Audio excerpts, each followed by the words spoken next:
vegan friends. This is for all my vegans and vegettes. Alright, so I know right now we sit in the house and we're craving things, we're craving something sweet, and for me, I am peanut butter cup fanatic, guys. So I'm gonna show you guys a quick recipe that you can make at home using either right here vegan protein. I'm just trying to put some more vegetable-based protein in my diet instead of eating a lot of meat. So this is pea protein, brown rice protein, quinoa protein, coconut water. That's pretty much what's in it. And what we're gonna do is find a scooper first. I just opened it, and we add 1 scoop into the bowl. Okay, so follow the instructions, and then you thank me later. So 1 scoop. This will give me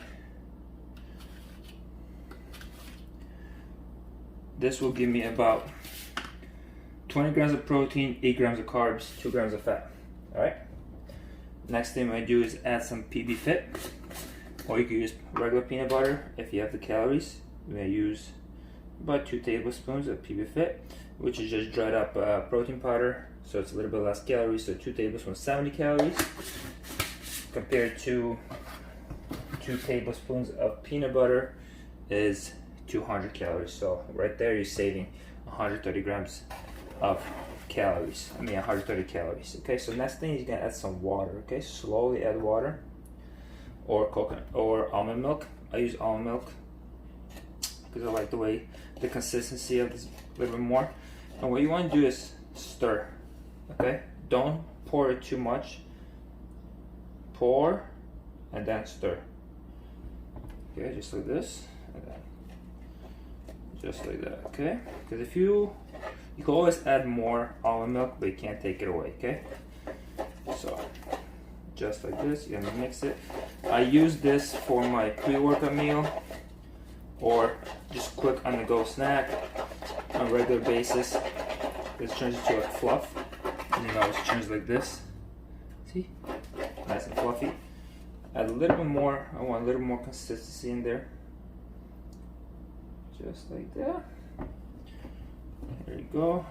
Alright. So we got this. Alright. So you could have it just as is, just like that. Or you could be more creative. What you could do is add some raw cocoa to it to make it more chocolatey. Add some fruit to it. I'm gonna add a little bit of blueberries, get some antioxidants in there, just like that. So that's also nice and cold. Alright, so right there, guys, you have 110 calories. You have 70 calories right here, so that's 180 calories, right? Blueberries, I'm not probably gonna count them, let's say 10 calories, and then almond milk is about 10 calories. So that's about 200 calories of snack, which is pretty much a big bowl. Okay, 200 calories compared to, let's say, eating a cookie, which probably double the size of calories, and it's just free or empty calories. You just eat it and then you're hungry again. So this will fill you up with protein, antioxidants, a little bit of peanut butter, and good flavor. So give that a try. Okay, guys.